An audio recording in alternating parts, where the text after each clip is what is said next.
Bienvenue à tous dans une nouvelle vidéo tutoriel. Aujourd'hui nous allons apprendre à déterminer les invertébrés que vous avez trouvés avec votre classe par le biais d'une clé de détermination. Donc comment fonctionne la clé de détermination? On vous dit que si l'animal n'a pas de pattes, rendez-vous à la page 1. La page 1 se situe juste derrière. Si l'animal a 3 paires de pattes, on vous dit rendez-vous à la page 2. Page 2, juste derrière. Quand l'animal a 3 paires de pattes, c'est un insecte. Attention, la page 2 est double. Vous avez les larves d'un côté, les imagos de l'autre. Dernière possibilité, l'animal a au moins 5 paires de pattes. L'animal a au moins 5 paires de pattes. Rendez-vous à la dernière page, page 3. L'animal a au moins 5 paires de pattes, c'est un crustacé. Voyons maintenant les cas pratiques. On a choisi 3 espèces qui vont faire partie des 3 grands groupes de notre clé de détermination. Nous allons commencer par la première espèce qui est là, ici. Première chose à observer, est-ce qu'il a des pattes? Et là, je réponds oui. Donc il nous reste 2 possibilités. A-t-il 3 paires, donc 6 pattes? A-t-il 5 paires? Nous sommes bien sur un animal à 5 paires de pattes. Nous pouvons nous rendre directement sur la page 3. On va essayer d'identifier visuellement, dans un premier temps, et à l'aide de la taille qui est exprimée, tout le monde, je pense, aura identifié le gamard qui se situe ici et que l'on peut qualifier de crustacé, car il a au moins 5 paires de pattes. Nous allons prendre maintenant une nouvelle espèce. Ce n'est pas évident, mais d'ailleurs là il sort, donc ça va être peut-être un peu plus évident. C'est un animal sans pattes, donc pas de mystère, on ne pousse pas plus loin les investigations, nous savons que nous allons directement sur la page 1. Allons tourner la page.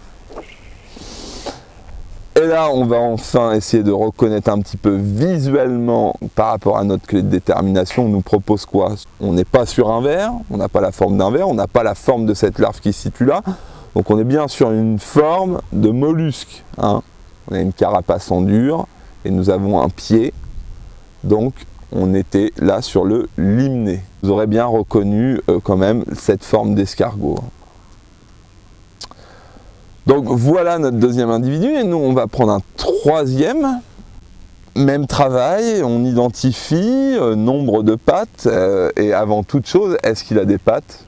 Eh bien on le voit très nettement. Notre individu a des pattes, nous savons déjà que nous allons sur la page 2 ou 3 et ensuite nous regardons le nombre de pattes et là pas besoin de loupe, normalement sur cet individu on voit très clairement 3 paires de pattes. On ne peut pas se tromper, on est bien évidemment sur un insecte. Nous nous rendons donc à la page numéro 2. Attention, là il y a beaucoup d'individus qui se ressemblent, il va falloir faire une deuxième observation un petit peu plus fine. Si vous regardez bien, il a une queue fourchue et il a des espèces de petits battements qui se situent au niveau de son dos. Donc voilà 2 indices intéressants. La queue en 3 parties, ça s'appelle des cerques, et cette queue en 3 parties est caractéristique d'une espèce, enfin de 2 espèces sur notre feuille. Ce sont la larve d'éphémère et la larve de libellule. En effet, on se rend compte que les deux ont une queue en 3 parties. Par contre, je vous ai mis sur un autre indice tout à l'heure, les petits mouvements qui s'effectuaient à la surface de l'invertébré. Et ces petits mouvements, ce sont les branchies qui sont en train de bouger, car elle est en train de respirer. Ces petites feuilles qui sont sur le côté ici, on ne les retrouve pas sur la larve de libellule. Donc on est bien sur une larve d'éphémère qui est située là. Petite astuce que je fais souvent en animation avec les élèves, c'est qu'une fois qu'ils ont identifié la larve d'éphémère, je les invite à retourner la feuille numéro 2. On s'aperçoit qu'on a la libellule adulte.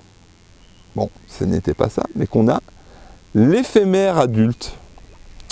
Et on peut justement travailler un petit peu sur le cycle des invertébrés aquatiques. Les fémères ressemblent toujours à l'adulte, une queue en 3 parties, un corps assez proche et bien sûr juste les ailes qui ont poussé ici. À bientôt dans une nouvelle vidéo tutoriel.